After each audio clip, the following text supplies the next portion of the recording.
And welcome back to Grimerica Outlawed. We're joined again by Etienne de la Boetie squared. He's the author of Government, the Biggest Scam in History, Exposed, which we talked about last time, the founder of Art of Liberty Foundation, and the editor of Art of Liberty Daily News on Substack. And his latest interesting book is To See the Cage is to Leave It, 25 Techniques the Few Use to Control the Many. Darren's got a copy there, which exposes an intergenerational psychological operation by the government. Welcome back. Thanks for joining us. Always good to be with you and your audience. And we always seem to have a really good conversation. So, Oh, yeah, this will be fun. It's been because lots has changed since you were on. I mean, that government book was great. It's like a coffee table book. It kind of exposed it all. This seems to get a little bit more detailed into the psychological operation of it, but it's got that same style, lots of graphs, lots of memes, lots of visuals for people to see in there. So, and it's pretty mind blowing, honestly, when you put it all together like that. Especially with what's happening right now with our culture war and everything, but with just to see how you put it together, all the government stuff, it's a bit alarming. what we've been saying is, or what I've been saying is, once you see it, you can't unsee it. And so now that both of you guys have had a chance to kind of flip through the book, I mean, do you like, out of curiosity, because y'all both read it now, like, you understand what I'm saying? Like once somebody actually sees it with their own eyes, and you're like, if you didn't know that this was going on, you can't flip through this book and not realize what's going on. I'll throw it to y'all. Do you agree with that or not? I mean, Yeah, Well, I full do. disclosure, I have not read the book. I got it right before I left for Europe, and I just got back from Europe last night, so I haven't read it. So I am curious, but I do feel like I have flipped through it, and I don't think there was anything in there that I was shocked by after a decade of interviewing you several times, and it's just sort of, it's kind of where we expect to be, I guess. And for me, I think it's centered. It's very USA centered. So for me, it's a bit weird it's a bit overwhelming to see it actually, because it really does make me think, holy shit, it is a cult. Like it's a cult. it's a But cult. And so now but you've spoiled the ending. But so with I know, sorry, but the Way to go, what we keep, like, one of the stuff questions I was going to ask you afterwards, which we can get into afterwards, but just to give you some context, is because we're in Canada, it's such a different animal in Canada. The government, the UK, the EU, and Canada, the West is also destroying itself, but it's in a different way than the States. So it feels also very I can't, I can't even think of the word, but it feels different compared to what we're going through here. So now that the cat's out of the bag, so the book is about the U.S. government, and other governments are running the same playbook as well. But I think the U.S. has really got it down to a science, and they're running dozens of unethically manipulative, what I would term to be cult creation techniques on the population. A lot of these are being done surreptitiously. It's being done by Hollywood. Hollywood is secretly, product placing the flag into moments of high positive emotion. They're putting you into a mandatory government school where the school is running, dozens of sub techniques. Some of them, to indoctrinate statism, the belief in having a government as a religion. And so they don't call it a religion, but they're using all the exact same techniques that an unethically manipulative religion or a cult would use on their followers to get them to go along with the government, to get them to tithe, to get them to semi-voluntarily hand over, in the case of the United States, I don't know what your effective tax rate is here, but in the United States, if you include the overt taxes of the 1040, the income tax, if you include the hidden taxes of every time you get a gallon of gasoline or pay your cell phone bill or pay your cable TV bill or get an airline ticket, or if you're a smoker, if you buy a pack of cigarettes or get a beer, or like we're taxed gazillion ways. And then inflation is the biggest kind of hidden tax. Now it's the tariff is also the hidden tax too. But like if you put all those together, it's over 50% of our income. And so they've indoctrinated the population into going along with having, being tax farmed and being, like if you're paying over 50% of your income to the government, that means you're working for the government every single day in January, February, April, May, June. And then they're just nice enough to spread it out over 12 months.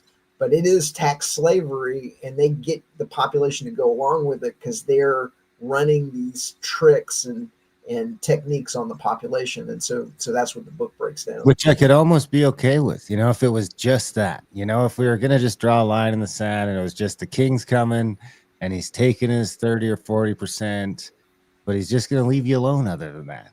I'd be like, all right, man, these terms are shitty for me, but acceptable. But it's like the king just has to keep taking ground on my personal freedom at the same time. Yeah, he's got to force that needle into your arm.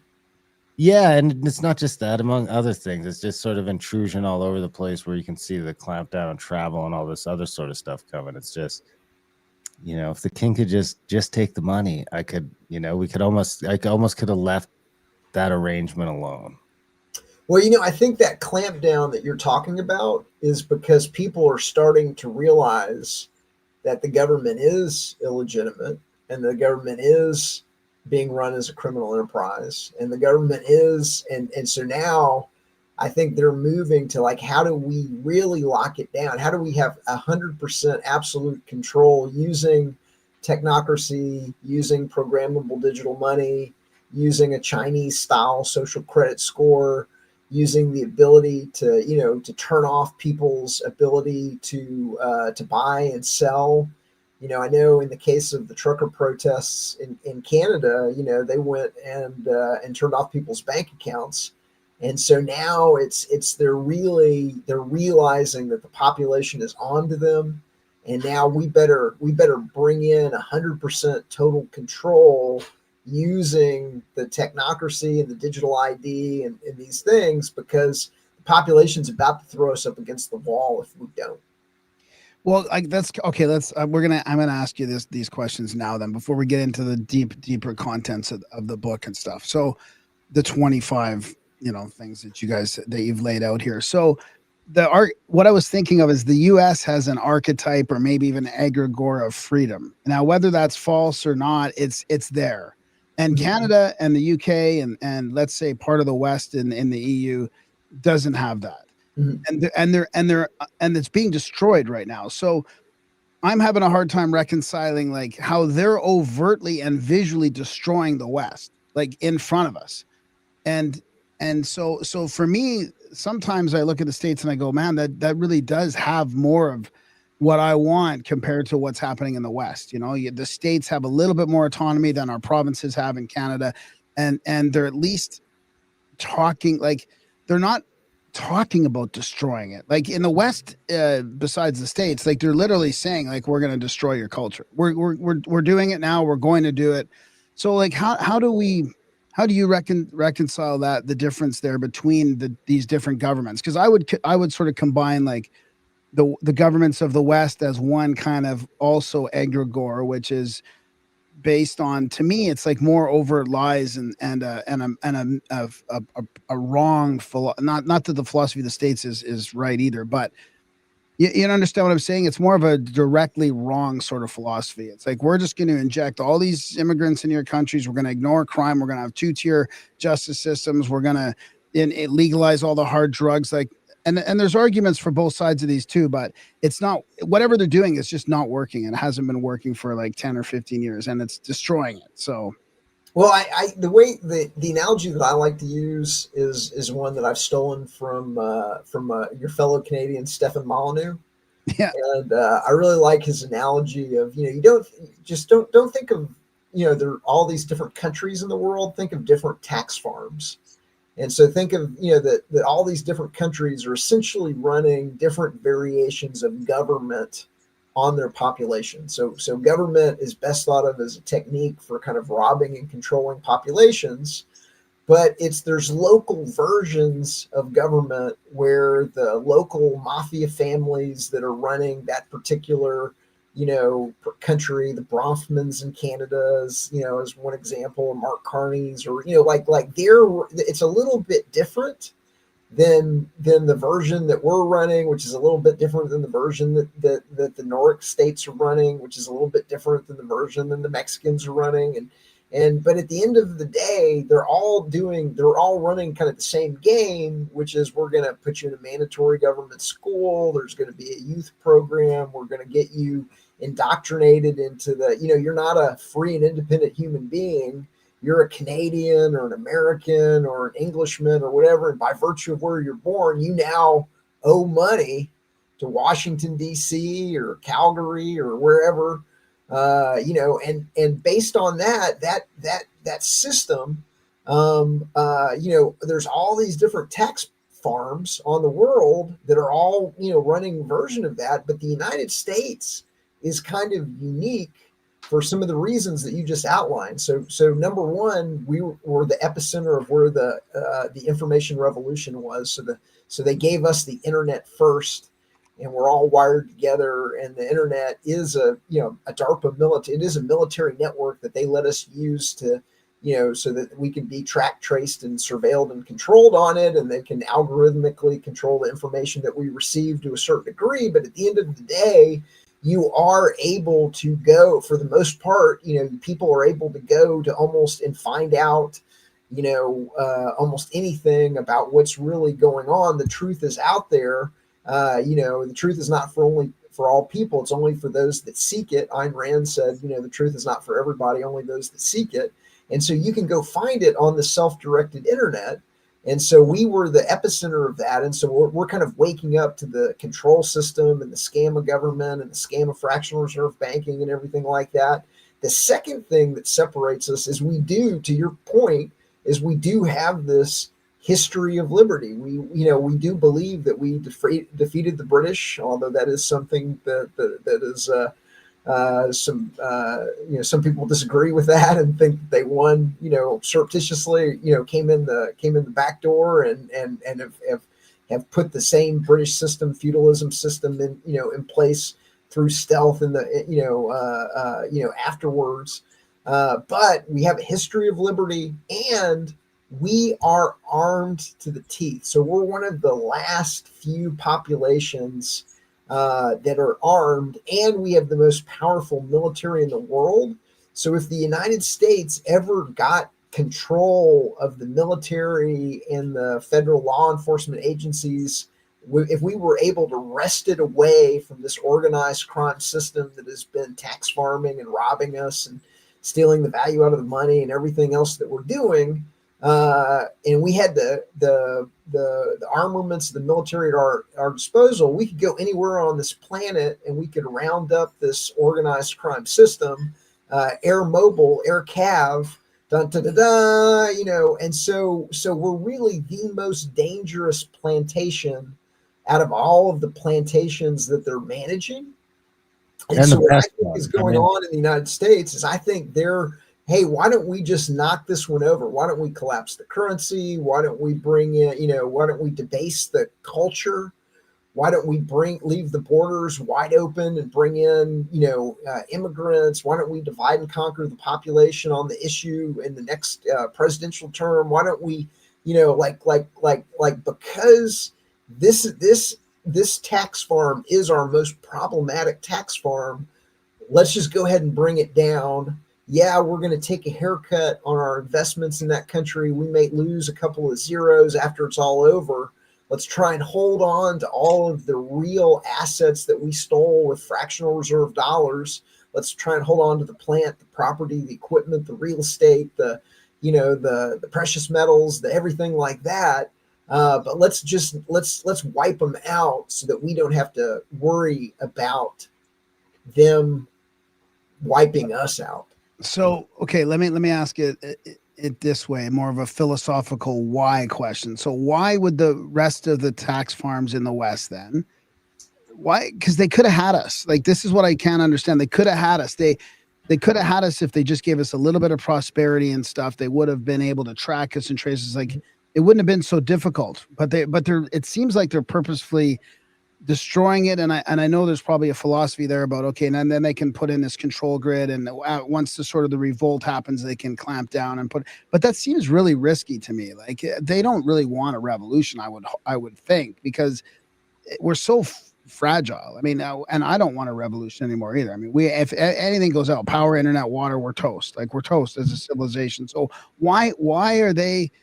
Because at least the States is pretending that there's a fight going on inside, but we don't have a fight in Canada. Like, and same with the UK. Like, we are so compromised in the rest of the EU there that I'm like, is this complete incompetence? Like, why are they destroying the countries, waiting for a revolution to happen that could potentially be a complete disaster?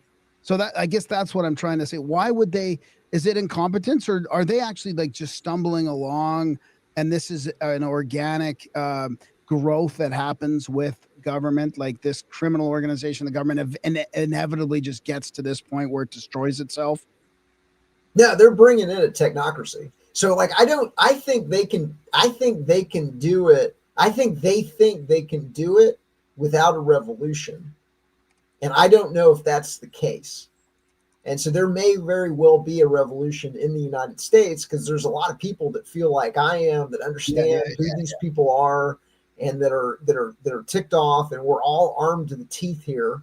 And so like, there very well could be a revolution of people that don't want to get robbed, don't want to get controlled, don't want to, have the needle forced in their arm, or pissed off about the relatives that they've lost. Yeah. Got the needle. And so like, there's a lot of anger. And so, but I think that they think they can do it without a revolution by bringing in the technocracy.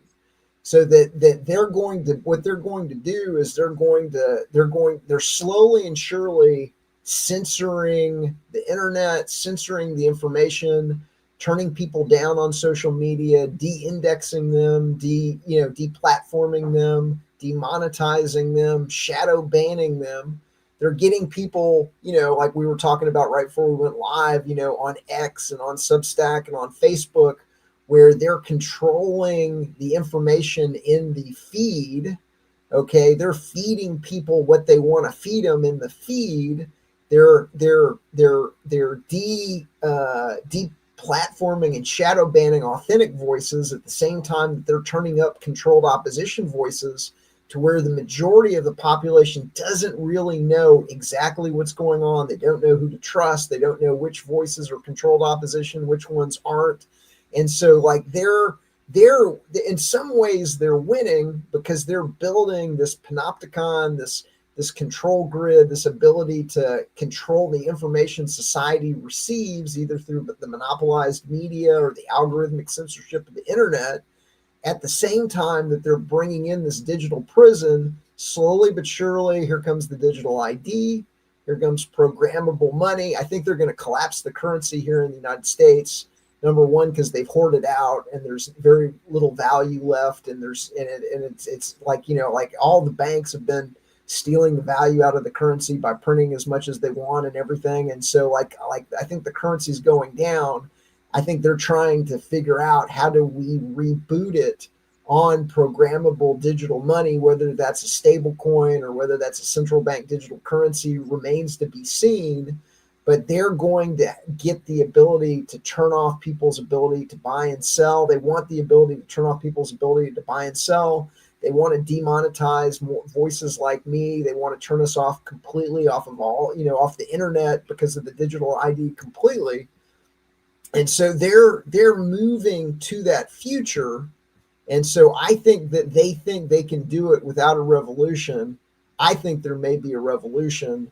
We'll see what plays out, but I think they think they can do it without a revolution. Okay, yeah. So that includes like Europe and like the West and the USA, both kind of. Yeah. So I mean, like in Western Europe, they're running a lot of the same,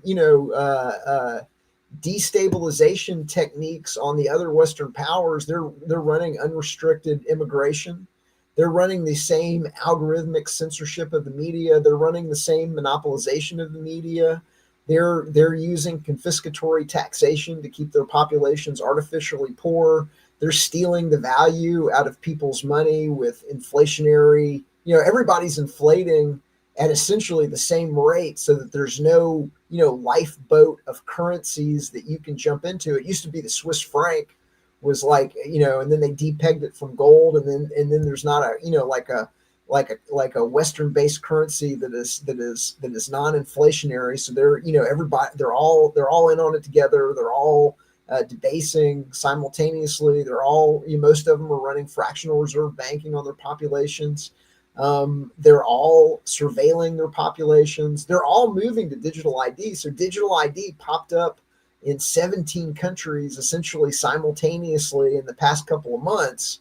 And so it is I do believe it is a global system, and it is being brought in globally. There's over a dozen banks that are running either, central bank digital currencies or some flavor of money. I think if they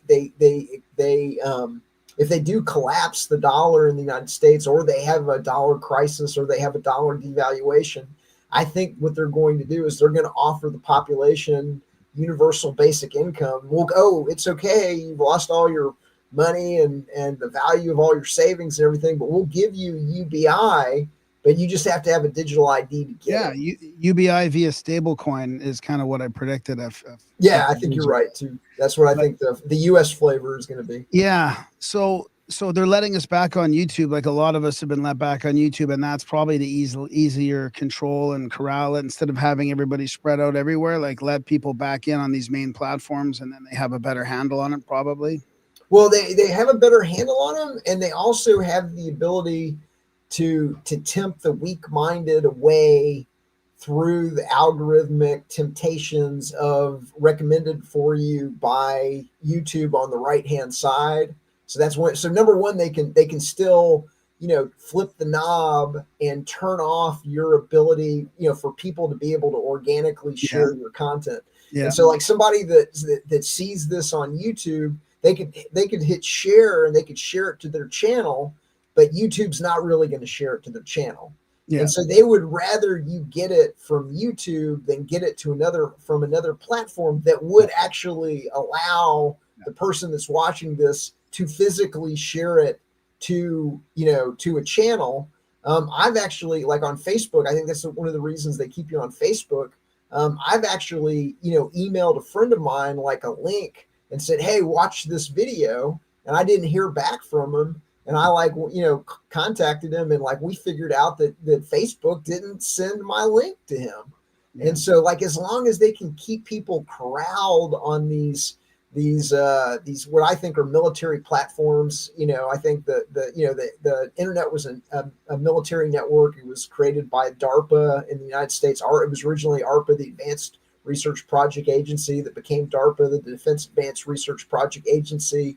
It's a military network. I think by the time they gave it to the population, they'd already figured out all the winners. They'd already figured out what social media was going to look like. They'd already, invested in companies to dominate this new media technology, the same way they dominated radio, the same way they dominated television, the same way they dominated, movies.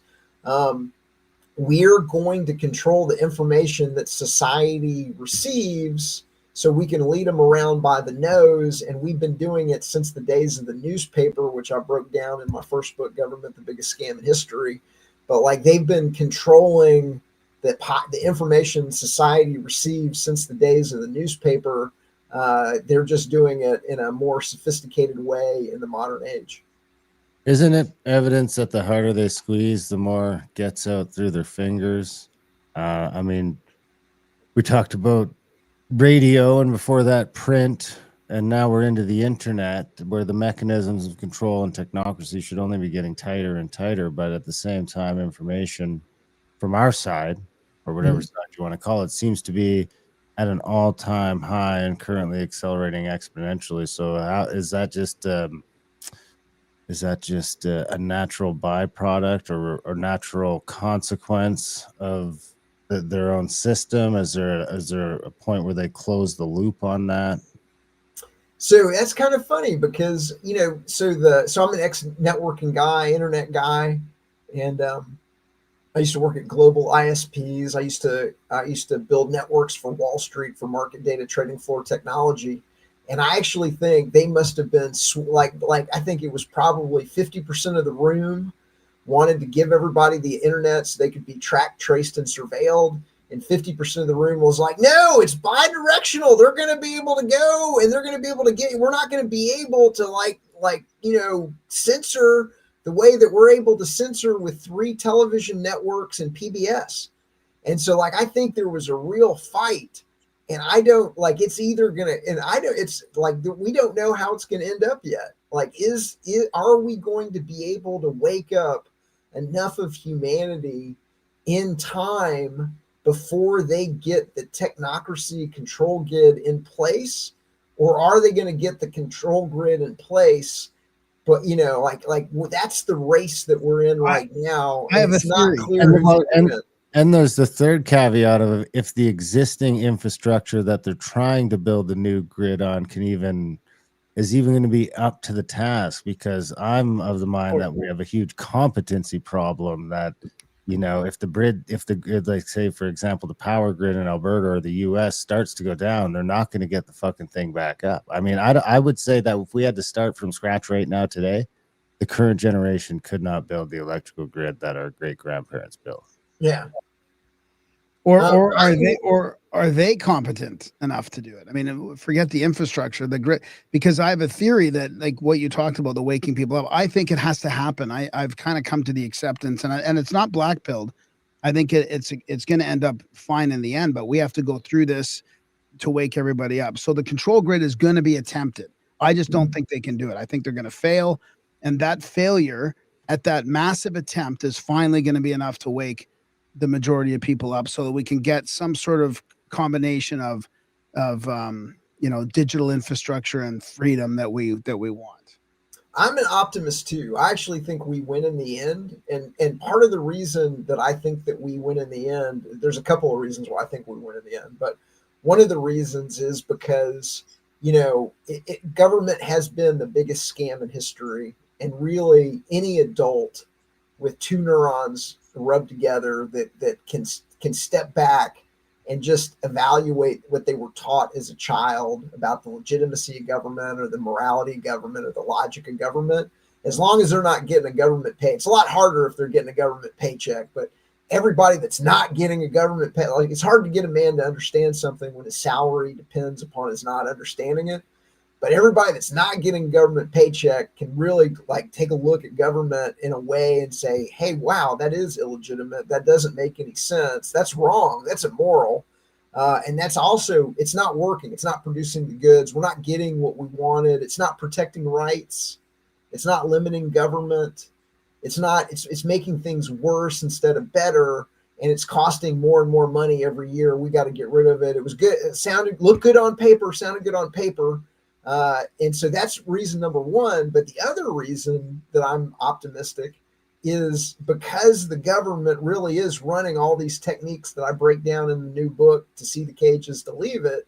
When people realize that the government is running game on them, is running unethically manipulative techniques on the population, and even though Canada might not be running, all 25 techniques that I break down in the book, it's really 26, but get into that in a bit. But they are running the mandatory government school system. I'm assuming you guys have Cub Scouts, Boy Scouts, Explorers, your equivalent of JROTC, ROTC, and police and military training.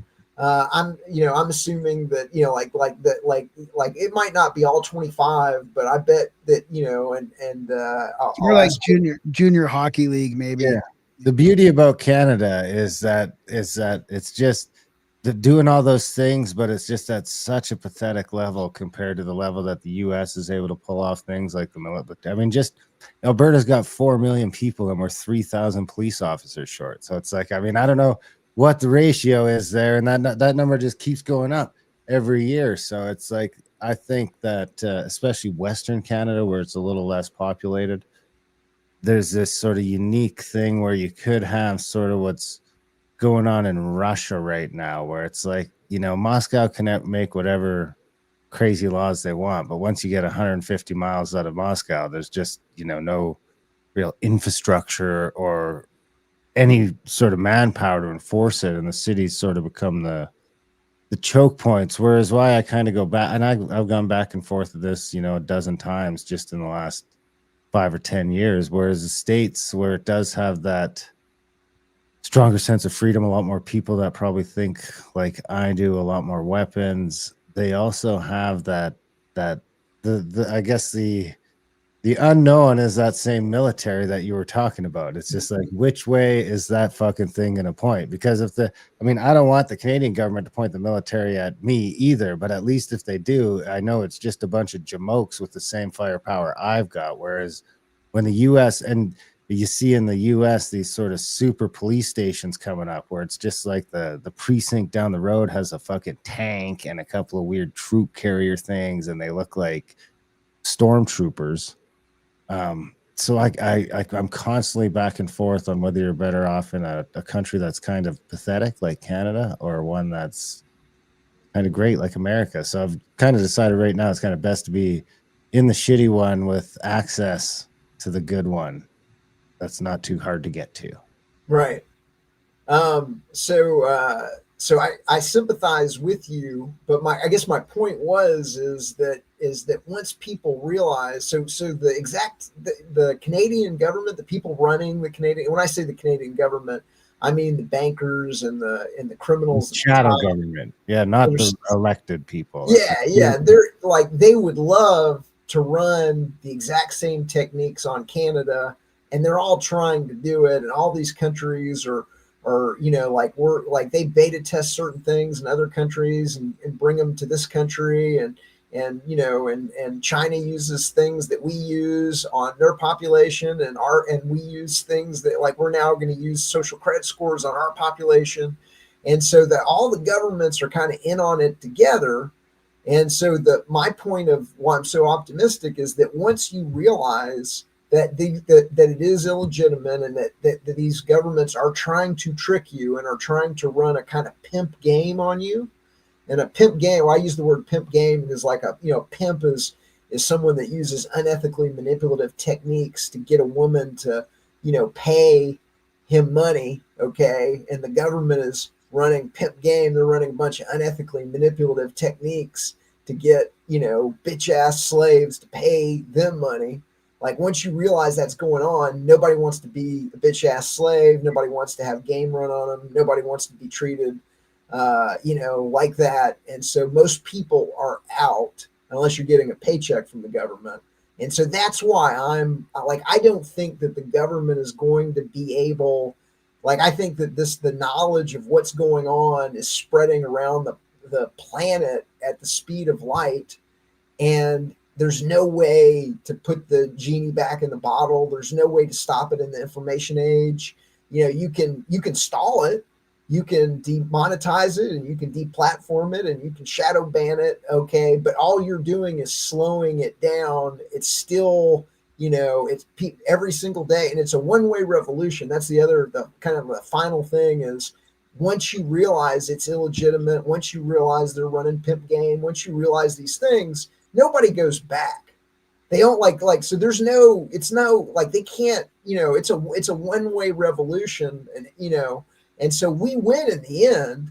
But it may collapse because they've stolen all the value out of the dollar. It may collapse because they may collapse it as a technique to try and hold on to it.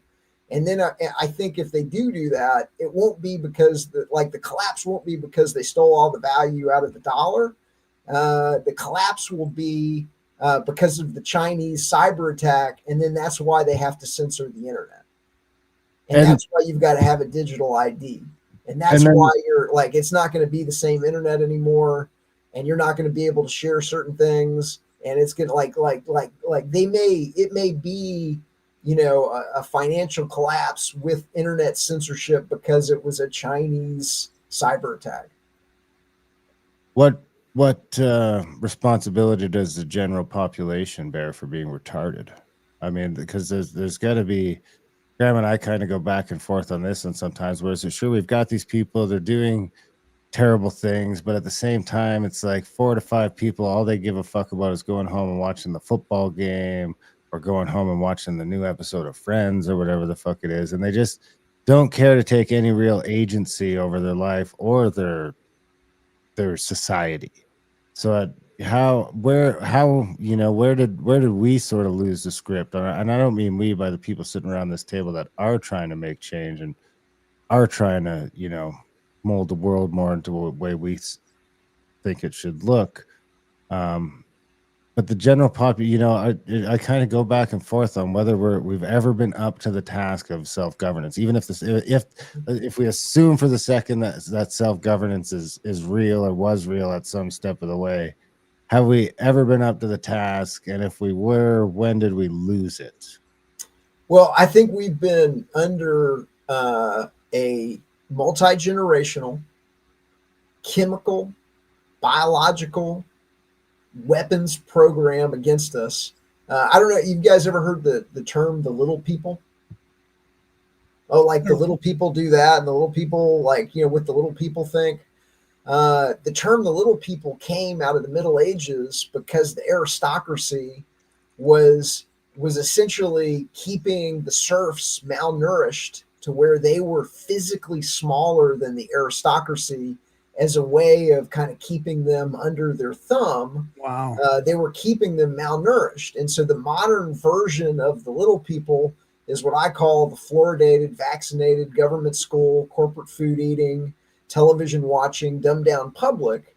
And I say that like half jokingly around, but like we've been under, it's a chemical biological warfare operation that's put fluoride into the water, that's put mercury, aluminum, polysorbate 80, into vaccines, that's glyphosated the wheat, and then double dose the glyphosated on to dry it out right before harvesting. It's putting atrazine, it's recombinant bovine growth hormone in the food. It's putting glutamates in the food to make the poisonous food psychologically and physiologically addictive. It's aspartame. It's the psychological cult creation techniques that you got in your book too. I mean, it's full of that. I mean, you could almost argue that is almost worse than all the physical stuff. Yeah. So they're in addition to, to dumbing them down, with the chemicals in the food and with the chemicals in the vaccines and everything like that, they're running this game where they're forcing you to go to the mandatory government school where they're not going to teach you the trivium. They're not going to teach you how to, to give you a firewall for the mind to understand what's true and what's not true, how to recognize a logical fallacy. To the contrary, they're going to run a bunch of unethically manipulative techniques that most of the teachers have no clue about. Like, they have no clue why they do it. They were just taught in their teacher program, this is how you do classroom management. You do it with the red, yellow, green troublemaker board. And that's what all the other teachers do. And so you're going to use, so they use the red, yellow, green troublemaker board, not understanding what it does to the, to the student's self-esteem, that every time they talk, they get hammered down or publicly shamed. So they're going to do the public shaming and the collective punishment. And they're going to do the obedience techniques of walking in a line. And they're never going to think twice about why the school resource officer, why there's a police officer in the school. They're never going to think twice about the fact that they're forcing that the kids can't leave, that they're searching the kids, or they're conditioning the kids to be searched by a government agent at any time for any reason, that there is no, privacy, that the kids can't leave. In some cases, the kids can't leave if the parents come to get them. The school won't let the kids leave.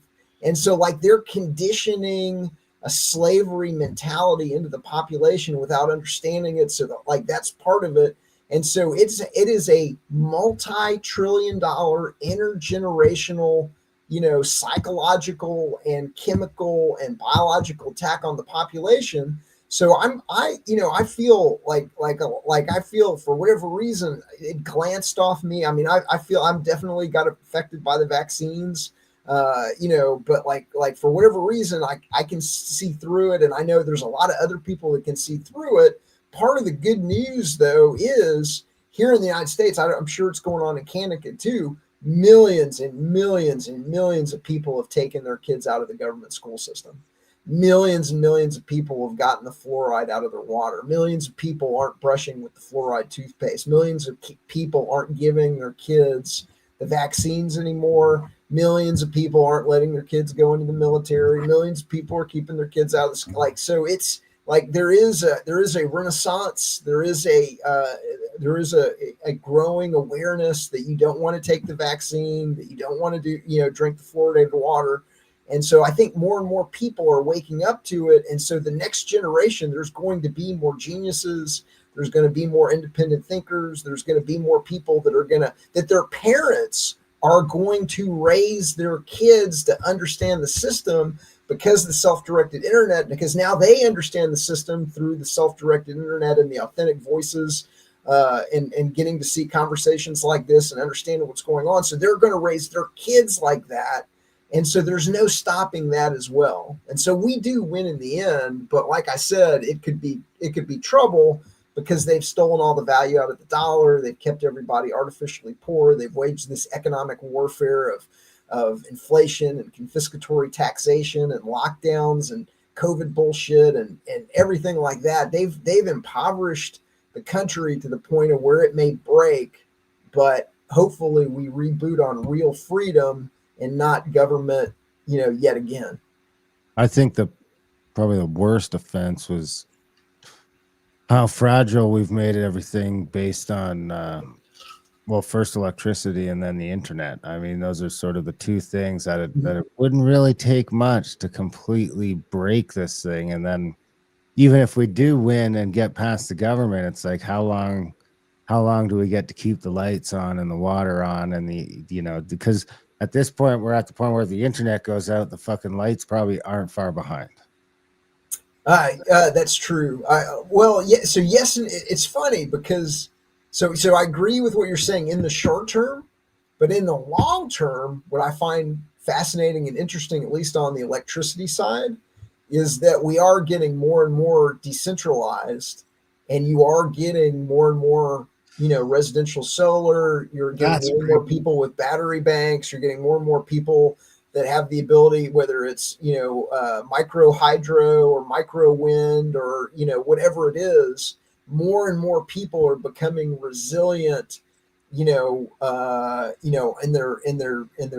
their home power and residential power and small business power and things like that. So I think that is a good trend. But I'll tell you this, because I'm as an ex-internet guy, as a guy that used to work at global ISPs, they have the ability to turn off the internet anytime they want to turn off the internet.